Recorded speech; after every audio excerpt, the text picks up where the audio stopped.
¿Y si te digo que Posesión Infernal, El Despertar, es propaganda conservadora? Que da aún más miedo ver cómo algunos personajes pagan con su vida el atrevimiento a reivindicar el feminismo y la lucha contra el calentamiento global. Que la protagonista se salva solo porque toma una decisión que cumple con la moral cristiana norteamericana. Hola, mi nombre es Michelle y en primero de carrera me suspendieron un ensayo por sobreanalizar a Antígona. He decidido ir más allá de las tragedias griegas y sobreanalizar películas de terror. Este vídeo contiene spoilers y es apto para personas que odian las películas de terror, pero aún así quieren saber qué pasa. Religión y maldad. Las películas de posesión tienen inevitablemente un marco religioso. A diferencia de las películas de zombies o de infecciones o las de desastres naturales, este género siempre evoca algún tipo de relación con el mal, ya sea identificándose como el demonio, un demonio o un mal sin determinar. Aunque Posesión Infernal 4 se sitúa como la cuarta película dentro de una franquicia que tiene muchos fans, el director de esta entrega, Lee Cronin, repite en numerosas entrevistas que esta película se debe entender como los evangelios, la misma historia contada por un autor diferente. De hecho, es un libro el elemento que acostumbra a desatar el mal y la acción en las entregas anteriores. En Posesión Infernal, El Despertar, nos encontramos con dos. En unas escenas que funcionan como prólogo, vemos unos adolescentes en una cabaña haciendo referencia a las entregas de Posesión Infernal anteriores. Una de estas adolescentes está leyendo Cumbres borrascosas de Emily Bronte, antes de que comience la manifestación de una posesión. Volveré a hablar de este libro luego. Después de una escena gore que nos sitúa en el tipo de película que vamos a ver, nos encontramos con Beth, una de las protagonistas, en una escena íntima en el baño de alguna discoteca o club nocturno, donde está haciéndose una prueba de embarazo. La acción avanza y vemos a Beth llegar a los apartamentos Monde, un edificio en el que viven su hermana Ellie con sus 3 hijos, Danny, Bridget y Cassie. En estos primeros 20 minutos de película, vemos interacciones y conversaciones que nos permiten conocer a los personajes antes de que se desate el caos. En una escena de una sobremesa normal con la tía Beth, que llega de visita, vemos que Bridget se desempeña como una Lisa Simpson al señalar un comentario culturalmente insensible. Vemos que la inocencia de la pequeña Cassie la lleva a prepararse para enfrentar al fantasma que Danny, su hermano mayor, le dijo que rondaba el edificio. Cassie crea a Stephanie, un palo de fregona de madera con una cabeza de muñeca atada a un extremo para defenderse. La fragilidad de la maternidad. En esta cálida escena familiar descubrimos que Beth no sabía que su hermana Ellie se había separado de Jay y que llevaba cuidando de sus 3 hijos sola desde hacía varios meses. Esto desata una discusión entre las hermanas y para evitar que los niños la presencien, Ellie los manda a comprar pizza. El enfrentamiento entre las hermanas revela la falta de comunicación entre ellas y los sentimientos de Ellie hacia Beth. Ellie siente que su relación se ha ido deteriorando porque Beth ha priorizado su trabajo como técnica de guitarra. Ellie le cuenta que durante todo el proceso de separación intentó ponerse en contacto con su hermana 2 veces en busca de apoyo emocional, pero Beth no estuvo disponible. En ese breve diálogo vemos a Ellie vulnerable. Hasta ahora la película nos muestra a Ellie como una mujer fuerte, independiente, capaz de arreglársela sola. Es tatuadora, repara su propia máquina y cuida detalles como teñirse el cabello para expresar su personalidad. Todo mientras cumple con su rol maternal. Es probable que esta muestra de vulnerabilidad propiciase que Beth se abriese y le contase a Ellie que estaba embarazada. Aunque de momento no lo haya verbalizado o como espectadoras todavía no lo sepamos con certeza, pero eso explicaría por qué va a ver a su hermana y su familia después de meses sin tener contacto. Sin embargo, esa conversación queda interrumpida cuando un terremoto ocurre, haciendo que ambas prioricen el bienestar de los niños, especialmente Ellie. El edificio Monde está tan deteriorado que el temblor provoca graves daños. De hecho, el edificio será demolido. Y esta es una de las preocupaciones constantes de Ellie. En el parking vemos que los niños vuelven con las pizzas y presencian cómo se abre un agujero en el suelo. Dan entra en el espacio oscuro, que parece esconder una especie de biblioteca religiosa sepultada donde encuentra un libro y unos vinilos con grabaciones siniestras. Una de las motivaciones que llevan a Dan o Dani a coger estos objetos antiguos es la posibilidad de que tengan algún valor económico que podrían ayudar a su madre. Se lo dice a Bridget, pero ella muestra vehementemente su rechazo a los objetos. Al final, la curiosidad que el chico siente hará que se los lleve de todas formas. Una vez en su habitación, Dani y Bridget observan el libro siniestro que muestra imágenes grotescas y tiene aspecto viejo, antiguo. Bridget, que se asusta al verlas, le hace prometer a Dan que no volverá a abrir el libro y lo devolverá. Sin embargo, Dan, fascinado, no solo vuelve a abrir el libro, sino que también reproduce los vinilos. Esto nos permite escuchar la voz de Littleton, un cura que nos revela que el libro que ha encontrado Dan está hecho de carne humana y fue declarado herético. A pesar de eso, Littleton y la orden religiosa a la que perteneció tradujo su contenido y además grabó la lectura de un cántico que, aunque Dan trata de impedir su lectura, se reproduce y desata el mal. La primera víctima del mal desatado es Ellie, que simbólicamente baja en el ascensor en el momento en el que ocurre la posesión. Después de una escena en la que el espíritu maligno retuerce su cuerpo, Ellie vuelve poseída al apartamento familiar y en unos últimos momentos lúcidos le pide a su hermana Beth que cuide a sus hijos de la fuerza maligna que la posee. Perversión de la maternidad.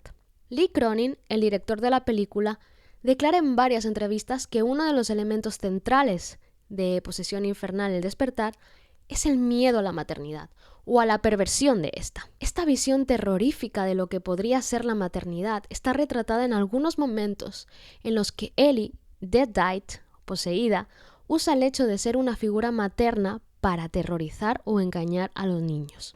I'm free now.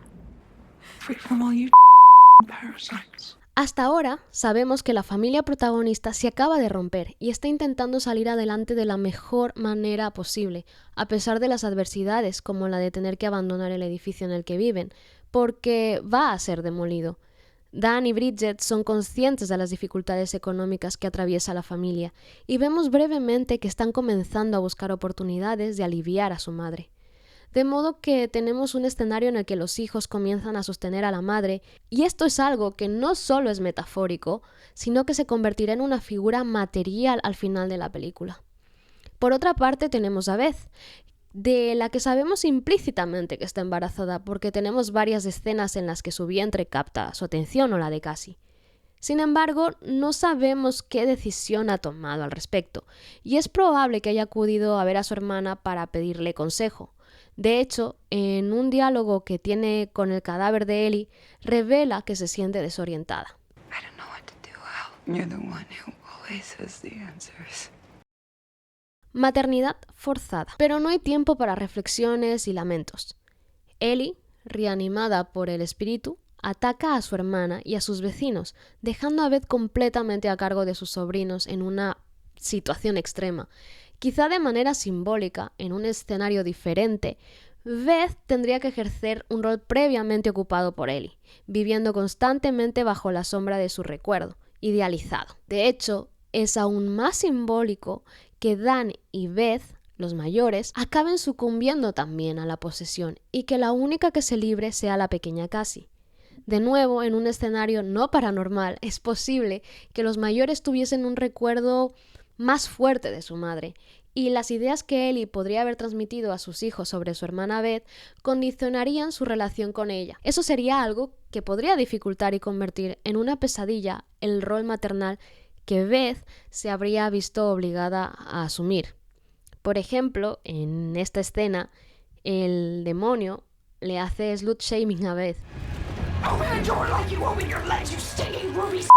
Esto es algo que perfectamente lo podría decir un adolescente rebelde que ha escuchado decir a su madre que su tía es una groupie delante de ellos.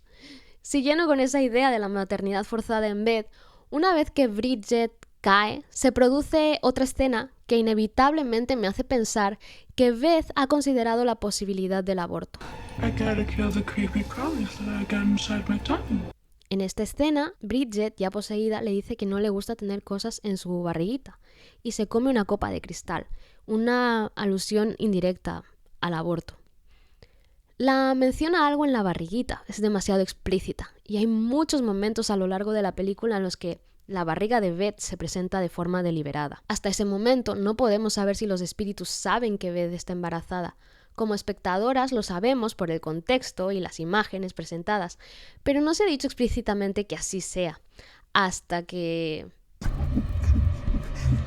Two souls.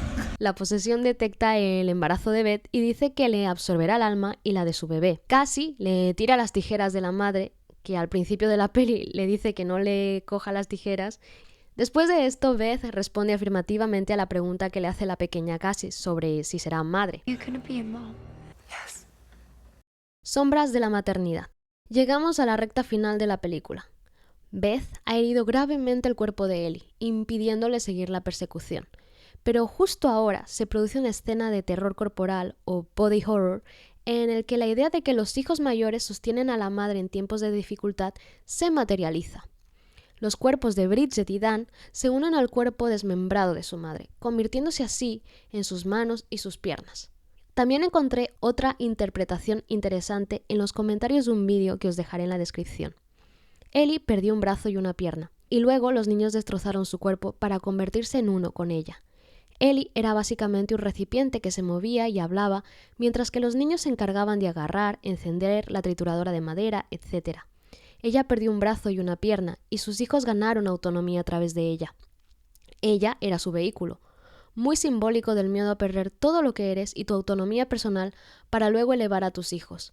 Literalmente, renunciar a un brazo y una pierna por tus hijos. La persecución acaba con Beth consiguiendo escapar, pero con el merodeador atrapando a Cassie. En ese momento, Beth podría haberse marchado y salvarse ella sola, pero regresa por Cassie. De modo que Beth se enfrenta con Ellie y junto a Cassie destruyen el monstruo en el que se ha convertido su hermana y sus sobrinos. Con una icónica motosierra, Beth simbólicamente supera sus miedos a la maternidad y destruye a su hermana, a la que fue su hermana, quien le dice lo que probablemente es uno de sus temores más profundos. You know, you really do look like Mom. And you're gonna fail miserably just like her. Claustrofobia post-COVID y espacios cerrados. El Monde. Toda la película es bastante claustrofóbica, en tanto que los habitantes del edificio están atrapados. Esto se debe a que el director escribió el guión de la película durante la primera ola del COVID. I wrote the screenplay during the first wave of COVID-19. I know we're all tired of talking about this now, but it's part of the story of this movie, which weirdly was me stuck in an apartment with an invisible evil force outside the door. I have phone calls with friends and they'd be saying, remember one friend was like, apparently even if you don't go outside, it can get into your house. And I was like, is that true? Because we kind of knew nothing at the time. So I'm trapped indoors, invisible force outside, you know, like a rat in a cage, writing this screenplay on my bed. So I was buried in that domestic circumstance, and I think that added to some of the claustrophobia that is in the movie. La claustrofobia y el miedo a una fuerza externa desconocida por la cual no se puede salir del edificio está latente en toda la película. Quería traer esto a colación porque esta es una de las tantas películas y creaciones culturales que se han producido post-COVID y hacen reflexiones y traen temas importantes sobre los que reflexionar y recordar. Una de ellas es la violencia intrafamiliar que se vivió durante los lockdowns a nivel mundial. Hay muchos artículos al respecto. Y creo que aunque generalmente es una cuestión marcada por el género, en muchos aspectos los confinamientos afectaron gravemente la salud mental de todas las personas y produjo situaciones en las que la violencia estuvo presente en espacios cerrados de los que no se podía huir, porque al principio lo único que sabíamos era que lo que había afuera era peligroso y mortal. De modo que otra lectura de esta película sería la del monstruo que vive dentro de casa, pero del cual no podemos huir ni escapar. La sensibilidad del director con el tema de la maternidad. Un aspecto importante a señalar es que gran parte de las películas de terror que exploran la maternidad están dirigidas por hombres.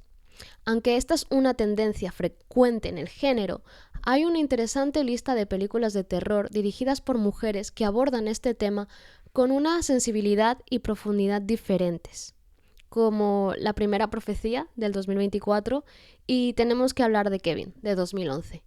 Estas obras ofrecen una mirada sobre la maternidad que, en mi opinión, conecta con miedos subyacentes relacionados con la gestación, el parto y las complejidades emocionales de ser madre, aspectos que he llegado a entender mejor gracias a estas películas.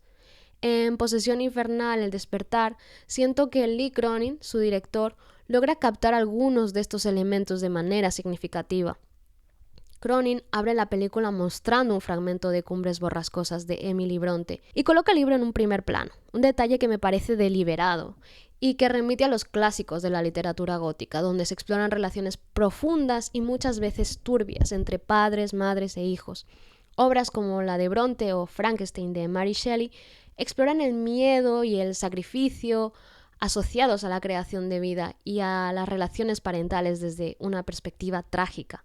En Cumbres Borrascosas, por ejemplo, la protagonista muere tras dar a luz, lo cual se convierte en un punto central de la historia.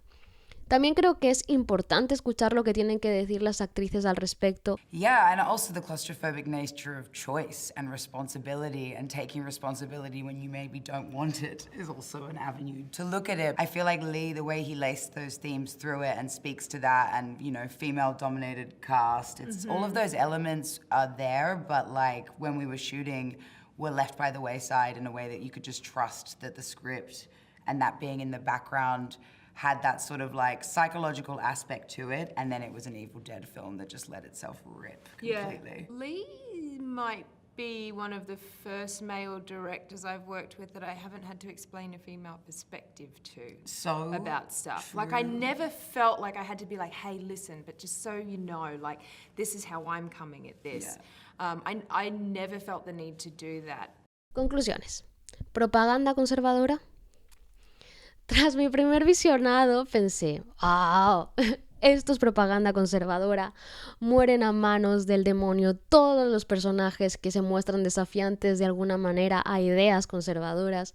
El niño curioso desafiante a la religión que quiere ser DJ, la niña que tiene un póster feminista y que pinta carteles para ir a manifestaciones contra el cambio climático, y la madre soltera tatuadora, fuerte e independiente.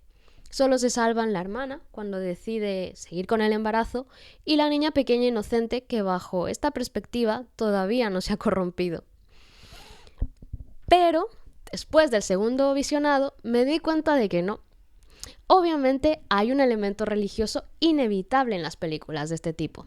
En Posesión Infernal, El Despertar, el cristianismo aporta el marco desde el que entender el mal. Y se plantea una visión de la familia, pero no de la manera en la que se entiende conservadoramente. Como ya mencioné, Ellie está a cargo de sus 3 hijos, sola, se acaba de separar. Sabemos que el padre de sus hijos se llama Jay, pero nada más. Beth está embarazada, pero tampoco sabemos de quién. El foco no está en esas figuras ausentes masculinas, y todo el peso de la acción, tanto física como emocional, recae en unas protagonistas que demuestran autosuficiencia en tareas eléctricas complejas como reparar su máquina de tatuar o arreglárselas para poder tener electricidad en el equipo de sonido tras un corte de luz. Esta fisicalidad es importante, ya que incluso para las actrices fue algo remarcable. First reaction reading the script was absolute, like, inner child excitement. You're like, to go into the physicality like that, I think especially as a female in film, I've realized when I reflect on all the other characters, also just acting in general, 2 steps in, hit your mark, say your lines, something dramatic, whereas this was just full physical. Entonces, el foco se centra en el miedo a la maternidad, tanto cuando ya se es madre, como en el caso de Ellie, como cuando todavía no se es, como es el caso de Beth. En el caso de Ellie queda bastante claro los extremos de este miedo, pero en el caso de Beth, al final de la película, el demonio nos revela que tiene miedo a repetir los errores de su madre. Es decir, hay una cuestión generacional latente que es recurrente en el arte. Sin embargo, aquí se nos presenta de una manera que puede transmitir el terror que representa para algunas personas en distintos momentos de sus vidas la posibilidad de convertirse en madre. Esta es precisamente la perspectiva del director sobre las películas de terror, un entretenimiento audiovisual que puede resultar catártico. And I think horror allows you to place a mirror and to reflect and to maybe experience some of the darker sides of life without going through them. Like, this is a story about a family falling apart, and as dark as it is to say, like, that does happen sometimes. So you get to actually look and explore these themes and these ideas without actually being in the center of them. So it's good to get scared. It's a good emotion. And then I said it's good to then walk outside into the air and be thankful that you're not in that situation. Pero volvamos a la cuestión conservadora de la familia y mi primera interpretación. ¿Es propaganda conservadora? ¿Es la familia una idea conservadora? La familia es sin duda una idea que se ha visto vinculada al conservadurismo a lo largo del tiempo. Sin embargo, en esta película observamos una variedad de dinámicas familiares. Por un lado tenemos la familia rota de Ellie, que intenta avanzar a pesar de las heridas que lleva consigo, y por otro lado surge una familia formada por las supervivientes, por Beth y Cassie, que están heridas, literal y emocionalmente. Por lo tanto, Posesión Infernal, El Despertar, está reflejando la complejidad de las relaciones familiares en momentos de adversidad. La forma en que estas mujeres abordan los desafíos ofrece una visión más compleja, donde la resiliencia y la capacidad de adaptación se convierten en factores fundamentales. Así que no, Posesión Infernal, El Despertar no promueve un modelo tradicional de familia, sino que más bien explora cómo se reconfiguran y redefinen las relaciones familiares en tiempos de crisis. Así que, después de esta sobreinterpretación de Posesión Infernal, El Despertar, espero que si te animas a verla, divagues tanto como yo y le des una oportunidad para ver cómo el terror también puede reflejar nuestros miedos más profundos sobre la maternidad, las relaciones familiares y hasta nuestra propia identidad. ¿Habéis visto otras películas de terror que toquen el tema o la maternidad de manera similar? ¿O conocéis películas en las que los personajes paguen por desafiar normas morales? Quizá mi primera impresión era la acertada. ¿Qué pensáis? Contádmelo en los comentarios.